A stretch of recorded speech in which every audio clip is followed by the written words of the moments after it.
As an action RPG, one of the most important aspects of Elden Ring is the choice that players have to play their character however they want, whether they want to be quick and agile, or they want to tank hits behind the shield, whether they want to sling spells and sorceries or heal their wounds with miracles and incantations. Players can choose how they want to build and play their character in order to make their experience as fun as possible by adjusting it to their preferences. The way this is achieved is through Elden Ring's stats and the different builds that can be obtained from them. In order to be efficient and successful in these kinds of games, it is extremely important to understand how the stats work. Before we begin, please understand that the information that I will show you in this video was extracted from the recent closed network test. I was lucky enough to participate in it, and I managed to get a lot of insight as to how the stats of Elden Ring will work. That said, the closed network test is not the full game. That means that everything I explain here can be subject to change. Stats can be added, removed, or changed by the time that the full game releases. Please keep that in mind. That said, taking into consideration where we are in the development process of Elden Ring, it is safe to assume that most of this information will remain the same, or very similar to what we experienced in the network test. There is a lot of information in this video. We are going to go over the stats of the game, as well as their effects. We are going to understand how they work and what they affect each time you level up. For the Souls games, information is key, and it will keep you from ruining your first character with poor decisions. This also means that this video will contain heavy spoilers. I appreciate your company, but if you want your first playthrough to be completely fresh, this is the time to step away. Thank you very much for passing by. Like I said, this is a lot of information. For this reason, you will find timestamps in the description of this video to help you navigate everything and reach the information that you're looking for. Do not hesitate to use them. So, how do Elden Ring stats work? Let's get started. We are going to begin by showing the big picture of stats. What you see here is the full status page within the game. This page tells you everything you need to know about your character and its stats. In this page, there are two large sections that we need to focus on. First, the column on the left.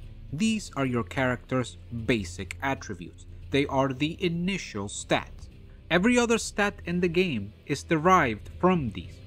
The only way to change these stats is through leveling up, or possibly through the use of special armors and talismans if the game allows it.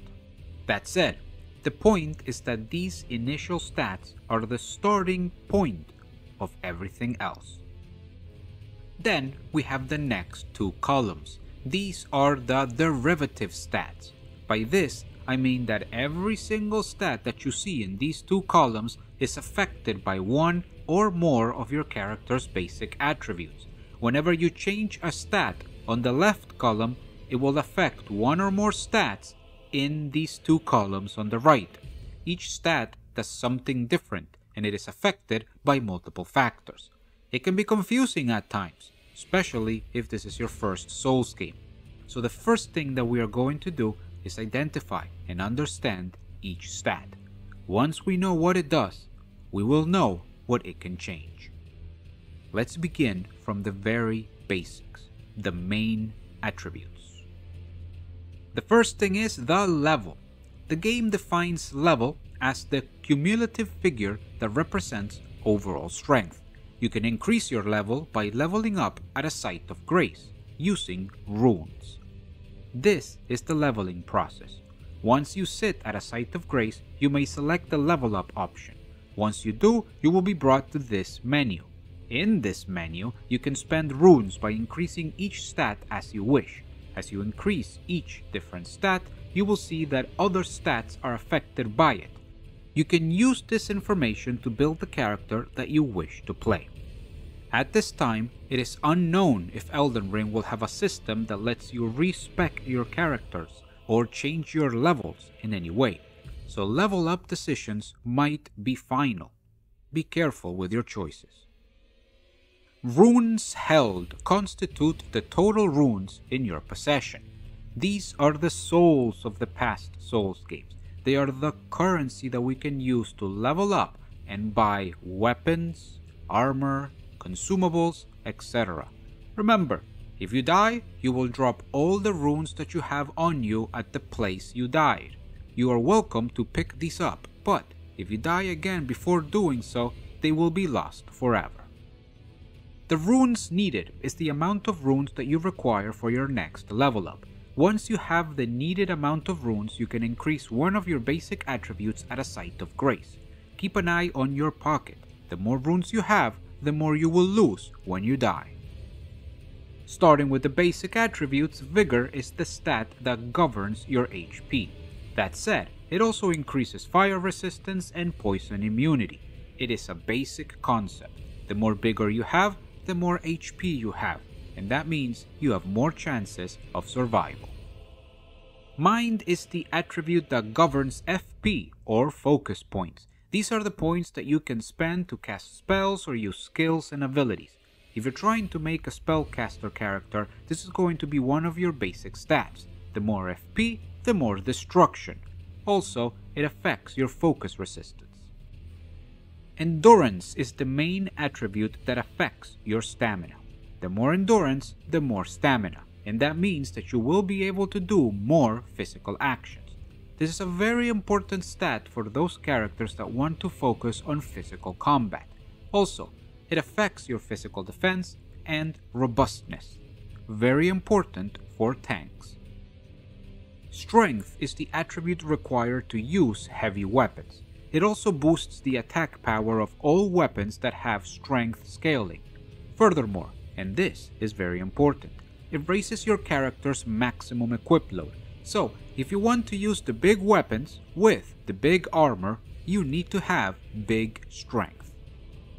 Dexterity is the attribute that you need to use quick and agile weapons. It also boosts the attack power of all weapons that have dexterity scaling. Furthermore, it increases your character's physical agility, making it cast spells faster, take less fall damage, and making it harder to fall off your horse. Intelligence is the stat that is required to cast or perform sorceries. It also boosts the attack power of all weapons that have intelligence scaling. Furthermore, it increases your magic resistance.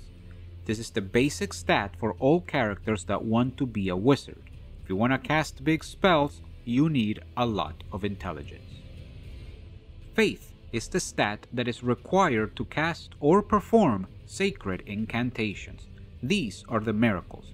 It also increases the attack power of all weapons and incantations that scale with faith. If your character draws power from beasts and gods, this is what you need to level up. Arcane is the stat that governs discovery. This means that the higher it is, the easier you will get drops from enemies. Also, it affects your resistance to death, as well as the power of certain specific sorceries and incantations. In the network test, Arcane did not have any use, but I am sure that in the full game, it will hide powerful secrets. The second set of stats that we need to go over are the base stats. These are located in the second column and they govern your character's existence and what they can do. Starting with HP or health points, these are your life. Represented by a red bar, this is the most important stat in the game. You need to keep this above 0 at all times, otherwise you will die. There are multiple ways to recover HP in the game. There are Estus flasks, resting at a site of grace, and some incantations. Use these to stay alive. FP, or focus points, is the energy and resource that you use and consume to cast spells and use skills. Represented by a blue bar if you want to use sorceries, incantations, weapon skills, or spirit summons, you will need FP. The game provides us two main ways of recovering FP. First, through the use of cerulean tear flasks, and second, by resting at a site of grace. Stamina is the stat required to execute various actions. Represented by a green bar, stamina is the resource you need to attack, dodge, jump, and perform any other physical action, especially while you're in combat. If you're planning a melee or a weapon specialist, you will need a lot of stamina. Equip load is the total weight of all the weapons and armor that you currently have equipped on your character. The higher your equip load, the slower you move. If at any point in time your equip load is higher than your maximum load, your movement will be reduced dramatically. Alright, this is one of the most important stats in the game, so important in fact that it has its own separate system. It might be a bit complicated to understand at first, but once you get the hang of it, it is extremely easy to use. Let's go over exactly how it works in Elden Ring. First, let's understand the concepts. Your equip load is the relationship between how much weapon and armor weight you have on you and how much weapon and armor weight you can carry. Equip load is split into two concepts: current equip load and maximum equip load. Current equip load is the amount of weight that your character has equipped at any particular time. Maximum equip load is the maximum amount of weight that your character can have on it at any given time. The result of this relationship is your load type or your movement type. It tells you what kind of movement your character has access to. The game will tell you exactly at what load type you are as soon as you equip your items. That said, if you're like me and want to have more control of this stat, then we need to know the formula. Like I mentioned, equip load is the relationship between current equip load and maximum equip load. So, in order to get your load type, you need to grab your current equip load, divide it by your maximum equip load, and multiply it by 100. This will give you your equip load in percentage. From here, depending what percentage your equip load is at, you will know what your load type is. In Elden Ring, there are 4 types of loads or movement. There is light load, medium load, heavy load, and overload.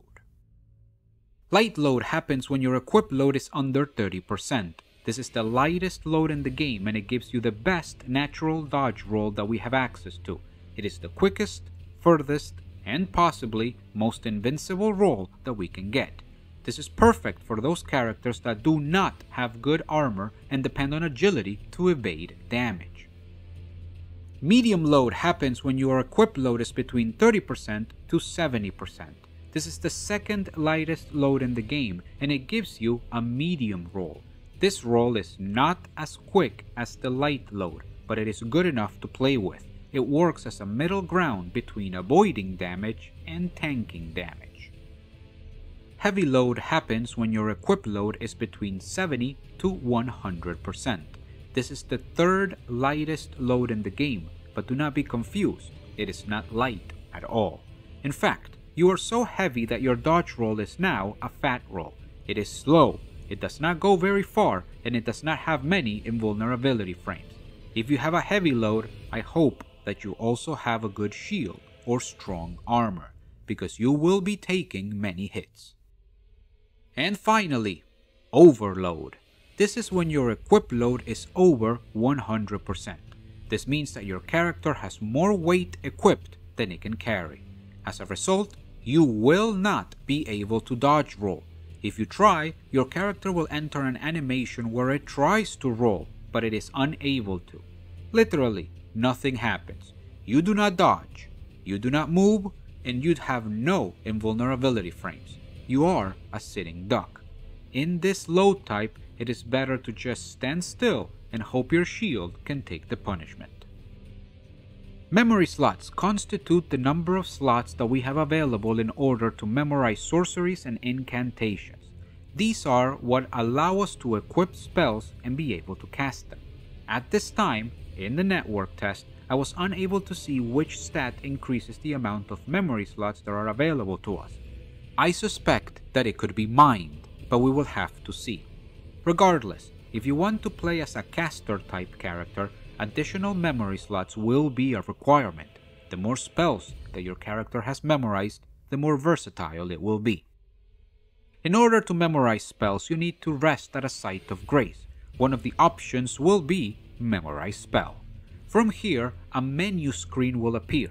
It will have your available memory slots and your full spell list, both sorceries and incantations. From here, select the memory slot you want to fill up, and then the spell that you want to memorize. Once you are done, exit out of the screen and the spells you memorized will be available for use. The last set of stats to go over are located in the third column of the stats page. These are the stats that affect your character's physical power, especially how much damage you can do and how much you can take. Attack power is the statistical amount of damage that your character does with each weapon he has equipped. Attack power is measured in attack rating, or AR. This is the number that you see on the stat sheet. In Elden Ring, your character can have equipped up to 6 total weapons, 3 slots on the right hand and 3 slots on the left hand. Each number corresponds to each one of these slots. For example, here you can see that the weapon on the first right-handed slot has an AR of 108. This is the attack power of your character with this weapon. The game shows attack power as an additive whole. This means that if a weapon does 2 different types of damage, the attack rating of each damage type will be added together and shown as the full AR in the stat sheet. Let's use an in-game example. This image shows the changes that a bastard sword would undergo if it is turned from a normal bastard sword to a lightning bastard sword. Normally, this bastard sword has an AR of 95 plus 13 physical damage, thanks to its scaling. The total is 108. If we were to turn this weapon into a lightning bastard sword, the AR will change to 71 plus 11 physical damage and 71 plus 8 lightning damage, thanks to its scaling. The total AR in this case would be 71 plus 11 plus 71 plus 8. This is a total of 161 AR. Defense and negation are the stats that explain how much damage your character will take. For those of you that played Dark Souls 3, negation is the new name for absorption. Defense and negation are 2 different systems that work separately but in combination in order to avoid damage. There are many different types of damage, and that means that there are the same number of defenses. Specifically, we have physical damage and defense, split into striking, slashing, and piercing damage. Also, we have elemental damage and defense, split into magic, fire, lightning, and holy. Each damage must go through its corresponding defense and negation. For example, fire damage must go through fire defense and fire negation. In the same way, slashing physical damage must go through slashing defense and slashing negation. As you can see, any damage must first go through defense and then go through negation. Let's explain this. Defense is the first barrier between your character and damage. The higher your defense, the less damage you will take. The number you see here is the total defense your character has, including natural defense and defense given through armor. When you take damage, the first thing that happens is that the enemy attack power, or AR, is compared to your defense. The damage you receive is the result of this comparison. There are many complicated mathematical formulas to obtain the result of this comparison, but they are not important at this time. We are going to simplify things. Imagine an AR of 250 attacks a defense of 150. The result is 100. This is the initial damage that your character will receive. Remember, the in-game formula is not this simple. but this example is enough for you to understand how defense works. As you can see, defense determines how much damage you will initially receive when compared to a specific AR. Remember this 100 damage. On the other hand, negation is the second and last barrier between your character and damage. Negation is the number on the right column. It represents the percentual value of damage that your character will automatically resist. For example, here this character has a physical damage negation of 19.746%.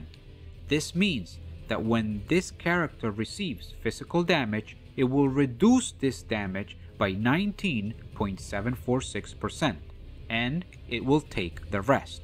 So, if our character will receive 100 damage, then 19.746 of this damage will be negated and not taken. For the sake of simplicity, let's round this percentage to 20%. Remember the 100 damage that our character received in the defense example? Let's now apply it here. If our character receives 100 damage, but negates 20% of it, well, 20% of 100 is 20, meaning that the character negates 20 damage. If we subtract the damage we negate from the damage we receive, we get that 100 minus 20 is 80. This is the total damage that we will take to our HP. Remember, first, the enemy AR is compared to our defense. This is the first barrier. The result is the damage that our character would receive, but we do not take this damage because it needs to go through the second barrier, negation. Once we apply the negation percent to the damage received, we get the damage our character actually takes. Now, let's complicate things. When we spoke about attack power, we spoke about how the different types of damage are added together to get the total AR. That said, they are still different types of damage. This is what we call split damage. When we spoke about defense and negation, we talked about how there were different kinds of defenses and different kinds of negations, and each damage type had to go through its corresponding defense and negation. So, this brings us to the following. What is the relationship between an AR with multiple damage types against a character with multiple defense and negation values? Well, the process is the same, we just have to add extra steps for each damage type. The basics are the same. The AR has to go through defense first and negation second. Remember, each damage type must go through its corresponding defense and negation. Let's put the example of a character that has 150 physical defense and 100 fire defense. This character has 20% physical negation and 15% fire negation. This character is being attacked with a total AR of 400, 200 physical and 200 fire. What is the result here? So, first we need to understand that the physical AR will go through the physical defense and negation, while the fire AR will go through the fire defense and negation. Remember, we are going to use a simplified formula to make this easier to understand. Once again, this is not the actual formula that the game uses. It's just a proof of concept. Let's start with the physical damage. The 200 physical AR meets with the 150 physical defense, leaving a total of 50 damage received. This 50 damage then goes through a 20% damage negation, for a total of 40 damage taken. Moving on to the fire damage, the 200 fire AR meets with the 100 fire defense, leaving a total of 100 damage received. This 100 damage then goes through a 15% damage negation, for a total of 85 fire damage taken. If we add the 40 physical damage plus the 85 fire damage, the total is 125 damage taken. What would happen if we use the exact same example, but instead we use pure physical damage? Well, if we have 400 physical AR against the 100 physical defense, then the initial damage received would be 250. If we then apply the 20% physical negation, we get that the total damage taken is 200 damage. As you can see, 200 pure physical damage is more than 125 split damage. With this example, I want to show you that split damage is, generally speaking, worse than pure damage due to the fact that it has to go through multiple defenses. Unless you are fighting an enemy that is very weak to a specific damage type, it will normally be better to use a weapon that does only one type of damage. Much easier to understand are the different resistances that your character can have. First is immunity. This is the stat that increases your resistance and protection against poisons and other blights. Poison is a status effect that slowly drains your HP while you're afflicted with it. As usual, the higher your immunity, the more resistant you are to these effects. Robustness is your character's resistance to hemorrhage and frostbite. Like all of these resistances, the higher the number, the more resistant you are to the status effects. Hemorrhage is the new bleed, and when it procs, you will lose a percentage of health based on different conditions, like your max HP. Frostbite, on the other hand, makes a return from Dark Souls 3, and it has two effects. When it procs, you will take some initial damage. Furthermore, you will get a debuff that increases all other damage taken in the future. Focus is your resistance to sleep and madness. Standard practice. The higher the number, the more resistant you are to these conditions. Sleep drowns your character in a state of drowsiness, affecting its actions. That said, some weaker characters and enemies can even completely fall asleep. On the other hand, madness is very much like frenzy in Bloodborne. Knowledge is heavy on your character, and it is impossible to process so much information. It causes immediate damage to both your health and FP. Death is your resistance to instant death effects. This status works a lot like Curse in the Dark Souls trilogy. The higher your resistance, the easier it is for you to resist instant death. It is at this time unknown if there are other effects to death, like Curse used to bring, but it is obvious that it will be a very strong status effect and it must be avoided. We have already gone through most, if not all, of the corresponding stats that affect every aspect of your character. The main attributes, the base stats, and the physical stats. They will all affect your playthrough.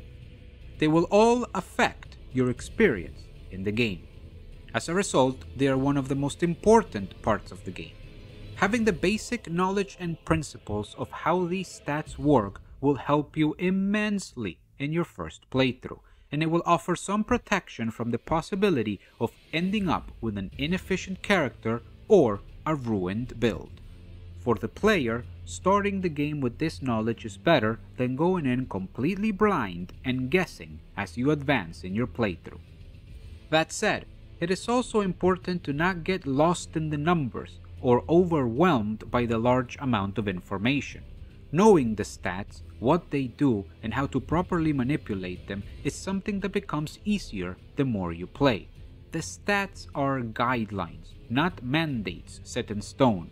If you are running a strength build, but you find a cool new weapon that requires a few more points in dexterity, go ahead and level it. Sure, it probably won't be the most efficient option, but it will definitely be the most fun. Your first playthrough should be about exploration and discovery. Do not let an obsession with the stats ruin that for you. In my opinion, the best way to go about it is to have an idea of what you want to do. For example, a strength build, a magic build, a faith build, etc. and you begin to work towards that as you discover the game.